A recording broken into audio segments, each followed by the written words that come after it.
शांताकारं भुजंगशयनं पद्मनाभं सुरेशं विश्वाधारं गगनसदृशं मेघवर्णं शुभांगं लक्ष्मीकान्तं कमलनयनं योगिभिध्यानगम्यं वंदे विष्णु भवभयहरं सर्वलोकैकनाथं। मंगलम भगवान विष्णु मंगलम गरुड़ध्वज मंगलम पुंडरीकाक्ष मंगलाय तनोहरि। ओम नमो भगवते वासुदेवाय।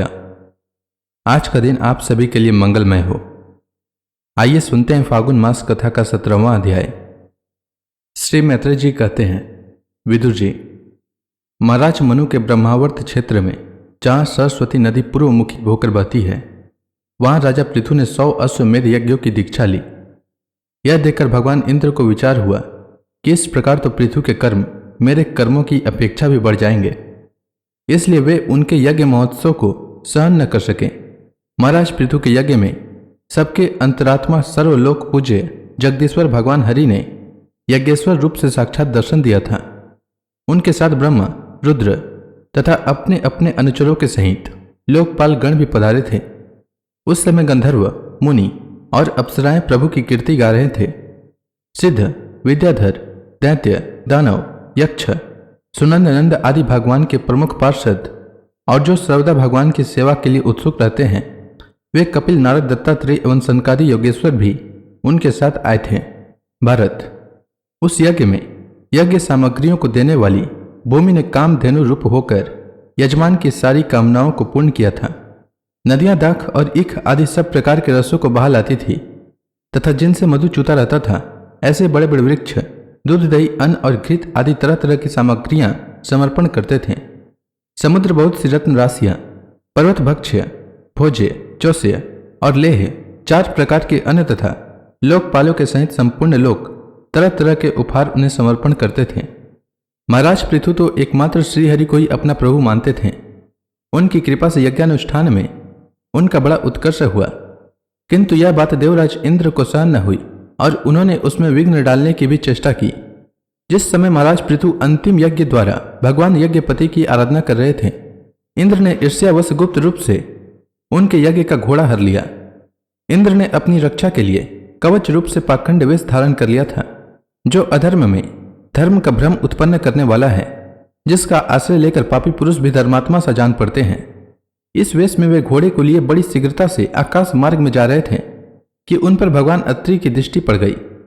उनके कहने से महाराज पृथु का महारथी पुत्र इंद्र को मारने के लिए उनके पीछे दौड़ा और बड़े क्रोध से बोला, अरे खड़ा रह, खड़ा रह। इंद्र सिर पर जटाजूट और शरीर में भस्म धारण किए हुए थे। उनका ऐसा वेश देखकर पृथु कुमार ने उन्हें मूर्तिमान धर्म समझा, इसलिए उन पर बाण नहीं छोड़ा। जब वह इंद्र पर वार किए बिना ही लौट आया, तब महर्षि अत्रि ने पुनः उसे इंद्र को मारने के लिए आज्ञा दी।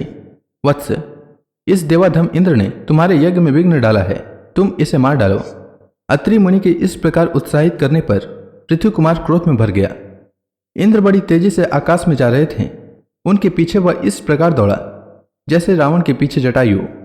स्वर्गपति इंद्र उसे पीछे आते देख उस वेश और घोड़े को छोड़कर वहीं अंतर्ध्यान हो गए और वह वीर अपना यज्ञ पशु लेकर पिता की यज्ञशाला में लौट आया। शक्तिशाली विदुर जी, उसके इस अद्भुत पराक्रम को देखकर महर्षियों ने उसका नाम विजितास्वर रखा। यज्ञ पशु को चसाल और यूप में बांध दिया गया था। शक्तिशाली इंद्र ने घोर अंधकार फैला दिया और उसी में छिपकर वे फिर उस घोड़े को उसकी सोने की जंजीर समेत ले गए। अत्रि मुनि ने फिर उन्हें आकाश में तेजी से जाते देखा, किंतु उनके पास कपाल और खटवांग देखकर पृथु पुत्र ने उनके मार्ग में कोई बाधा न डाली। तब अत्रि ने राजकुमार को फिर उकसाया और उसने गुस्से में भरकर इंद्र को लक्ष्य बनाकर अपना बाण चढ़ाया। यह देखते ही देवराज उस वेश और घोड़े को छोड़कर वहीं अंतर्धान हो गए। वीर विजिता स्व अपना घोड़ा लेकर पिता की यज्ञशाला में लौट आया। तब से इंद्र के उस निंदित वेश को मंदबुद्धि पुरुषों ने ग्रहण कर लिया। इंद्र ने अश्वहरण की इच्छा से जो जो रूप धारण किए थे, वे पाप के खंड होने के कारण पाखंड कहलाए। यहाँ खंड शब्द चिन्ह का वाचक है। इस प्रकार पृथु के यज्ञ का विध्वंस करने के लिए यज्ञ पशु को चुराते समय इंद्र ने, जिन्हें कई बार ग्रहण करके त्यागा था, उन नग्न, रक्तांबर तथा कापालिक आदि पाखंड पूर्ण आचारों में मनुष्यों की बुद्धि प्रायः मोहित हो जाती है, क्योंकि ये नास्तिक मत देखने में सुंदर है और बड़ी बड़ी युक्तियों से अपने पक्ष का समर्थन करते हैं। वास्तव में ये उपधर्म मात्र है। लोग भ्रमवश धर्म मानकर उनमें आसक्त हो जाते हैं। इंद्र की इस कुचाल का पता लगाने पर परम पराक्रमी महाराज पृथु को बड़ा क्रोध हुआ उन्होंने अपना धनुष उठाया, उस पर बाण चढ़ाया। उस समय क्रोध वेश के कारण उनकी ओर देखा नहीं जाता था। जब ऋत्विजों ने देखा कि असह पराक्रमी महाराज पृथु इंद्र का वध करने को तैयार हैं, तब उन्हें रोकते हुए कहा, राजन, आप तो बड़े बुद्धिमान हैं। यज्ञ दीक्षा लेने पर शास्त्र विहित यज्ञ पशु को छोड़कर और किसी का वध करना उचित नहीं है। इस यज्ञ कार्य में विघ्न डालने वाला आपका शत्रु इंद्र तो आपके सुयश से ही ईर्ष्यावश निस्तेज हो रहा है। हम अमोघ आवाहन मंत्रों द्वारा उसे यहीं बुला लेते हैं और बलात् अग्नि में हवन किए देते हैं। विदुर जी, यजमान से इस प्रकार सलाह करके उसके याजकों ने क्रोधपूर्वक इंद्र का आवाहन किया। वे आहुति डालना ही चाहते थे कि ब्रह्मा जी ने वहां आकर उन्हें रोक दिया। वे बोले, याजकों, तुम्हें इंद्र का वध नहीं करना चाहिए। यह यज्ञ संज्ञक इंद्र तो भगवान की ही मूर्ति है। तुम यज्ञ द्वारा जिन देवताओं की आराधना कर रहे हो वे इंद्र के ही तो अंग हैं और उसे तुम यज्ञ द्वारा मारना चाहते हो। पृथ्वी के इस यज्ञानुष्ठान में विघ्न डालने के लिए इंद्र ने जो पाखंड फैलाया है वह धर्म का उच्छेदन करने वाला है। इस बात पर तुम ध्यान दो। अब उससे अधिक विरोध मत करो, नहीं तो वह और भी पाखंड मार्गों का प्रचार करेगा। अच्छा, परम यशस्वी महाराज पृथु के 99 ही यज्ञ रहने दो। फिर राजर्षि पृथु से कहा, राजन, आप तो मोक्ष धर्म के जानने वाले हैं, अतः अब आपको इन यज्ञानुष्ठानों की आवश्यकता नहीं है। आपका मंगल हो। आप और इंद्र दोनों ही पवित्र कीर्ति भगवान श्रीहरि के ही शरीर हैं, इसलिए अपने ही स्वरूपभूत इंद्र के प्रति आपको क्रोध नहीं करना चाहिए। आपका यह यज्ञ निर्विघ्न समाप्त नहीं हुआ, इसके लिए आप चिंता न करें। हमारी बात आप आदरपूर्वक स्वीकार कीजिए। देखिए, जो मनुष्य विधाता के बिगाड़े हुए काम को बनाने का विचार करता है उसका मन अत्यंत क्रोध में भरकर भयंकर मोह में फंस जाता है। बस इस यज्ञ को बंद कीजिए। इसी के कारण इंद्र के चलाए हुए पाखंडों से धर्म का नाश हो रहा है, क्योंकि देवताओं में बड़ा दुराग्रह होता है। जरा देखिए तो, जो इंद्र घोड़े को चुराकर आपके यज्ञ में विघ्न डाल रहा था, उसी के रचे हुए इन मनोहर पाखंडों की ओर सारी जनता खिंचती चली जा रही है।